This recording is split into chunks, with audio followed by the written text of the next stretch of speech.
Grab your Shakos, Wargamers, because today we're playing a Napoleonic battle using 1-hour Wargames. Practical tabletop battles for those with the limited time and space by Neil Thomas.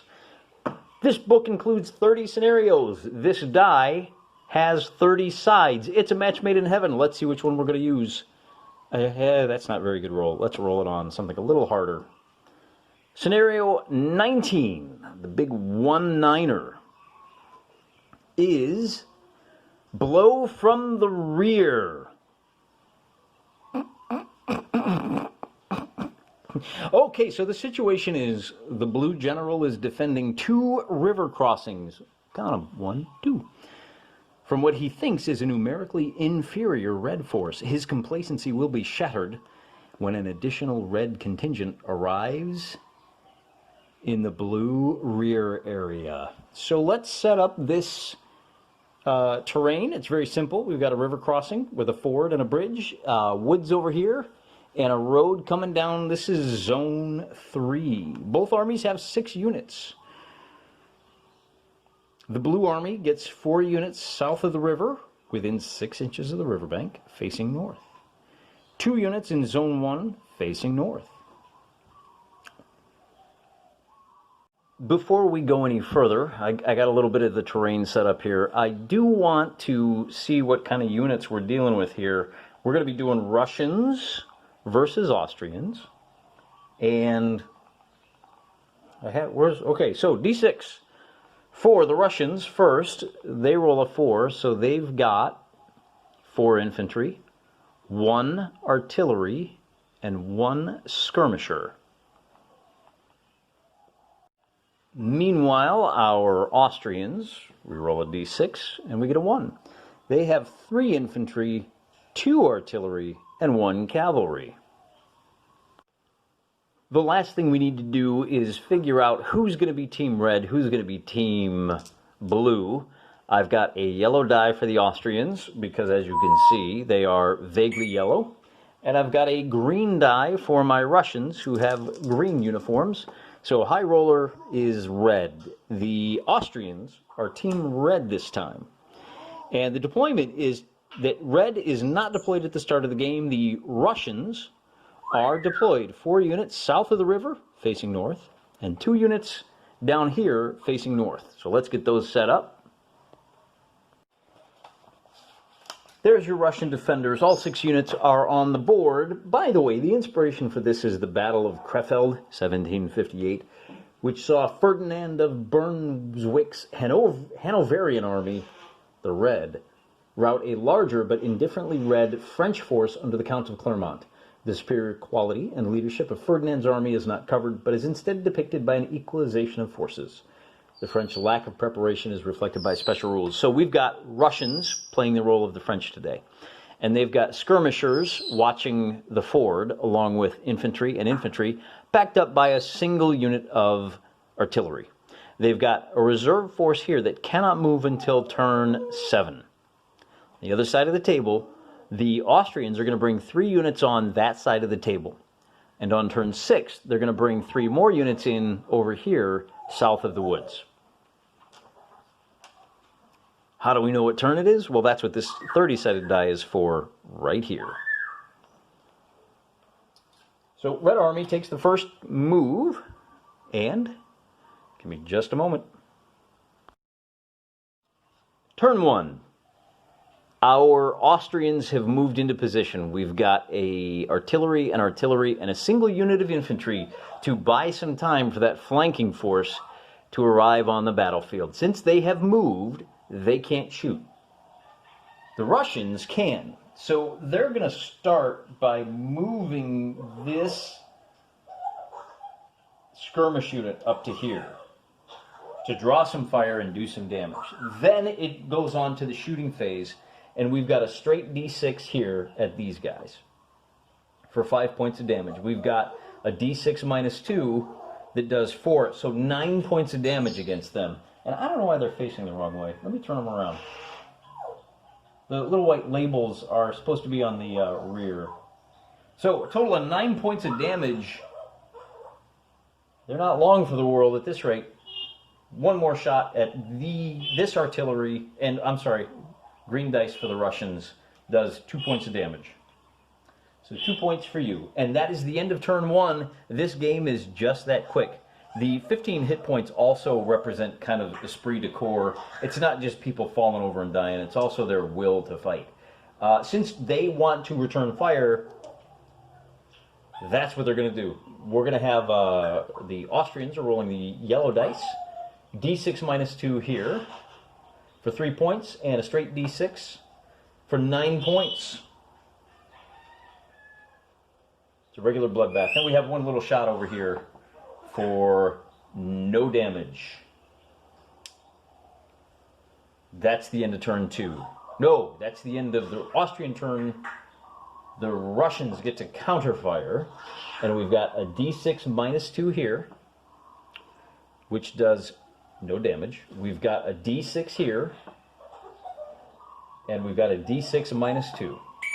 It's no damage, so they are 12, and they've survived another turn. One last shot over here. D6 on that artillery does a whopping 6 points of damage, taking them to a total of 8. And now we move on to turn number 3. Okay. Austrians are just plunking away. D6 minus 2. No damage. Straight D6. On a 4, that brings them up to 13. And then we've got a D6 minus 2 here. Does no damage. The Russians, it's a really thrilling game. Just wait. When these guys come on, all heck is going to break loose. The Russians are going to try to take him out. 1 point of damage. Straight D6 does 4 points of damage, so that's it for these guys. I don't know if I mentioned this or not, but one of the special rules is that these guys are afraid of going beyond Thunder River. They're going to stay on this side. That's per the rules.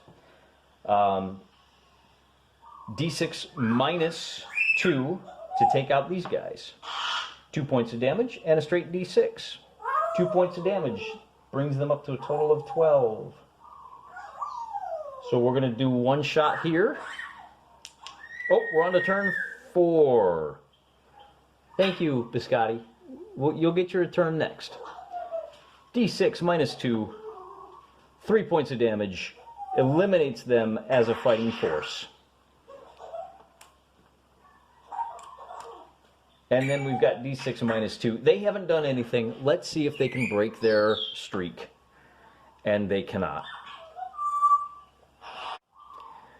Moving on to turn 5. No, I take it back. The Russians get to shoot back on turn 4. So we've got a D6. I never checked the range on that. Is that within 8 inches? No, it's out of range. They should not have been shooting at those guys. So what are we going to do with them? We're gonna rotate 45 degrees.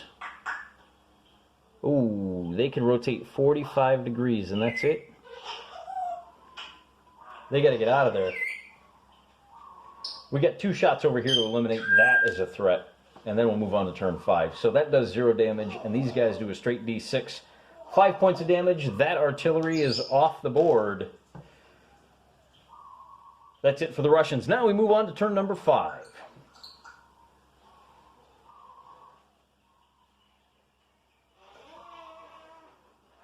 They're going to swing 45 degrees. No, they're not. It's the Austrians' turn. They're going to take a shot here. And they're going to do 3 points of damage to these skirmishers. That's it. That's all the Austrians can do. The Russians, on the other hand, can turn this way. And they can turn 45 degrees this way.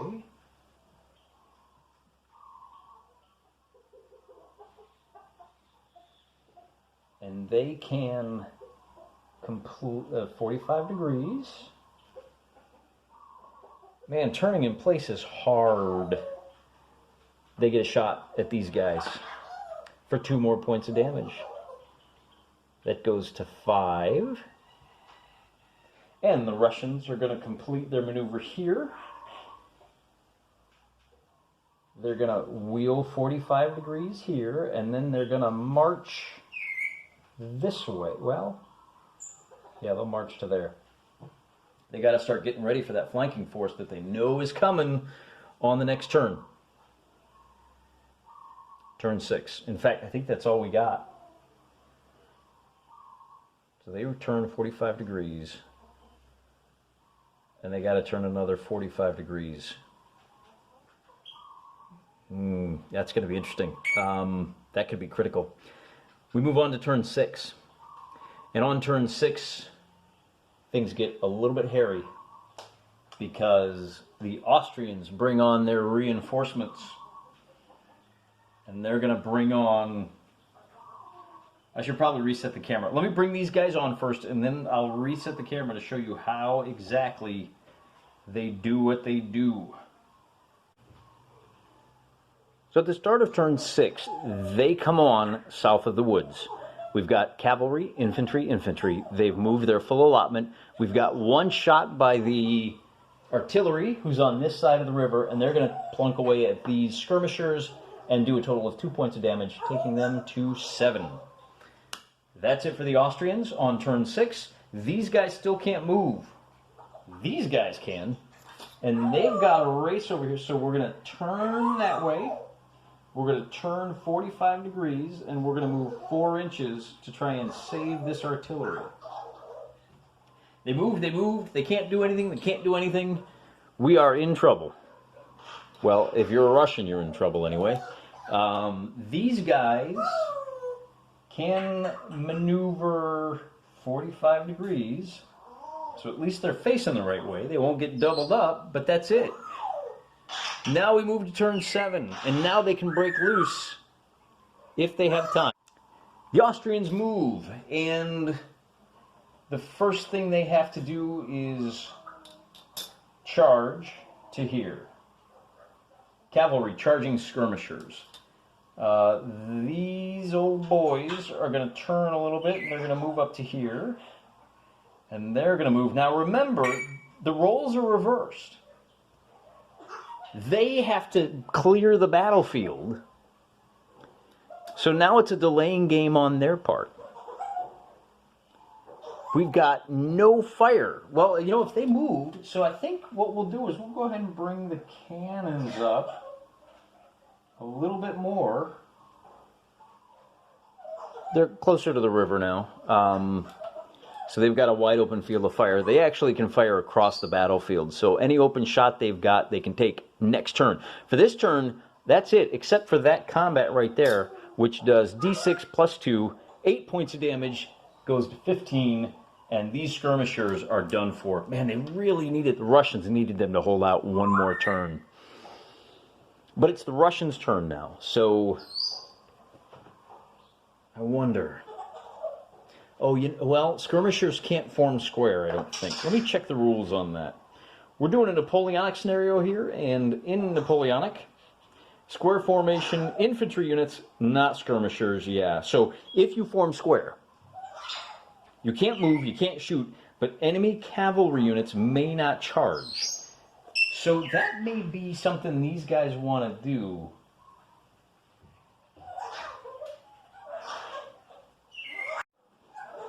On further review, you can turn as much as you want on your turn. It's only when you charge that you're limited to 45 degrees. I don't know that would have made any difference for these guys. If they had turned all the way around, they'd still be in the same situation. At any rate, it's still the Russians' turn. So on turn 7, they are going to pivot, and they are going to pivot, and then they're both going to move. So we're going to form line up here and protect the flanks. Everybody moves. That's it for turn number 7. If they can hold that guy and keep him alive, even if everybody else dies, the Russians will win the game. So that's their game plan. They do have one shot at the cavalry with their artillery, and they do no damage. D6 minus 2. On to turn number 8. The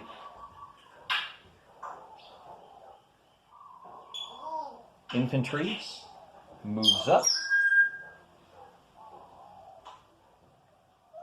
And cavalry can move 9 inches.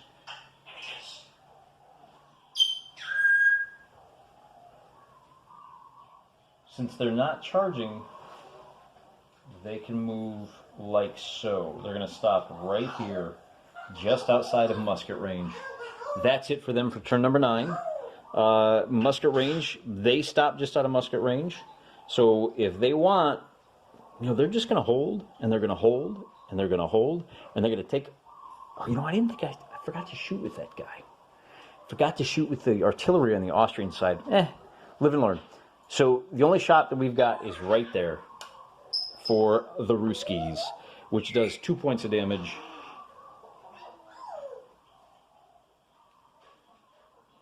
To the cavalry. And that's it for turn number 8. We are on to turn number 9. And the decision to hold back is, we need to eliminate these guys. So we're going to pivot, and we're going to move to here. And we're going to move these guys to here to pin them down. We're going to charge the cannons with our cavalry. And then we're going to take a show. Then we've got shooting. He's the only guy that can shoot. He's going to take a shot at these guys. And he's going to do 4 points of damage. Not bad. Then we do hand-to-hand combat. They are going to do d6 plus 2 damage. So they do 5. Now, because they didn't do enough to kill him, they have to move back 4 inches to there. Which may be a bit of a problem. Because on the Russians' turn, they're going to take the shot with the cannon here and do no damage. They're going to take the shot there and do just 2, so that's 4. They're going to take the shot here and here. So 5 damage. Oh, shoot, I'm rolling the wrong die. So here is going to be 1, and here is going to be 2. You know what? I'm going to stick with the 5. I rolled the wrong die, but I don't care. It's going to be 5 and 2. That's kind of a jip. I don't want to do that to the Russians. Punish them for my mistake. Don't be silly. So 5 and 2. That's the end of the Russian turn. Moving on to turn number 10. The Austrians are going to repeat their charge. And that's the only movement they've got. Now they're going to shoot. The cannons have a shot here for 3 points of damage. That's pretty good. Those cannons are a lot better at long range. Then we've got a shot here for 6, takes them to 13. And then we've got a shot here for 2 damage.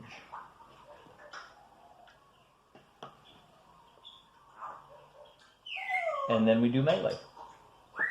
D6, only 3 points of damage. That's not going to do much good. So we go back the 6 inches to there. Russian counterattack, and it's all shooting.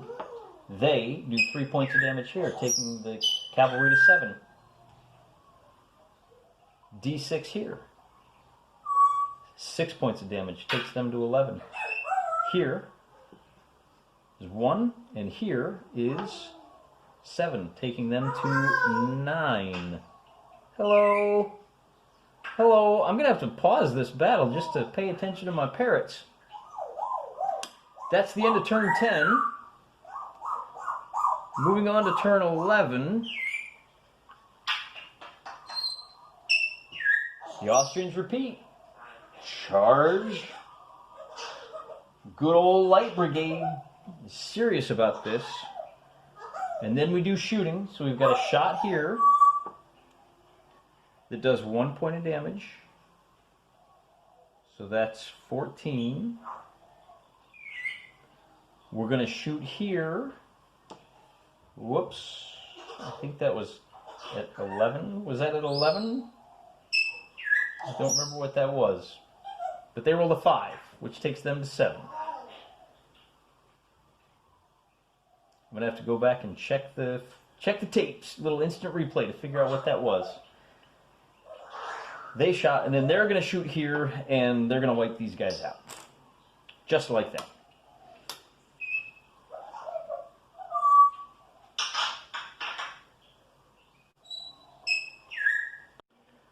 The last thing we need to do is this hand-to-hand combat.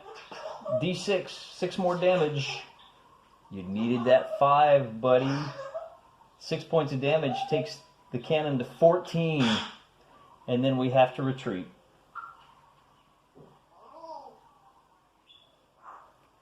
The Russians get to go on their turn 11, and it's all going to be shooting again using the green die. We've got a cannon shot here that does 4 points of damage, taking them to 11. We've got a D6 here, which destroys them. And then we've got a D6 here, which takes them to 14 points of damage. And that's it for the Russians. Oh, it's coming down to the wire. On to turn number 12. Two heavyweight champions battling it out, duking it out. We got a charge.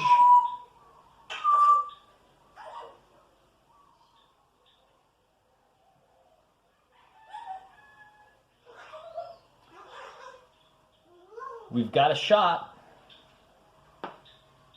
which does 1 point of damage. And we have a shot here, which does 6 points of damage, taking them to a total of 7. And then we have a hand-to-hand combat, which destroys that unit.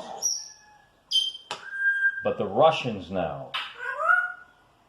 Oh boy, here's the danger. They have to pivot, like so. But by pivoting, they cannot shoot.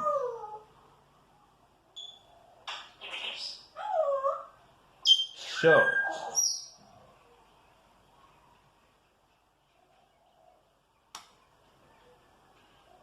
they've gone. Now they take a shot, and that 1 point of damage destroys this unit.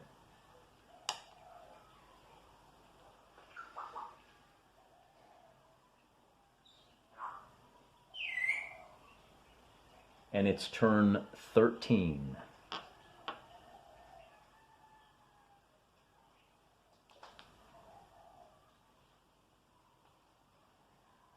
.45 degrees. Move to contact. One shot to here. Does no damage. D6 plus 2. 7 points of damage takes them to 14. And they retreat to the river, which is not out of range of their guns. On the Russian turn, these guys are going to rotate this way and move their full 4 inches up.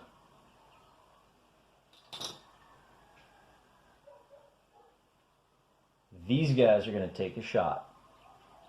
And on a 4, 5, or 6, destroy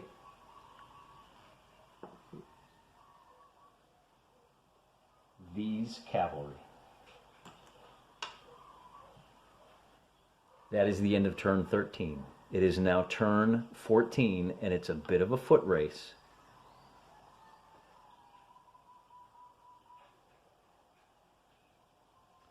the Austrian cannon takes a shot.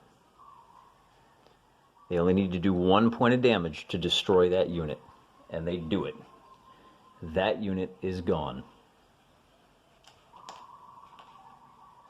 Then our last surviving Russian unit is going to race 4 inches to here. And on turn 15,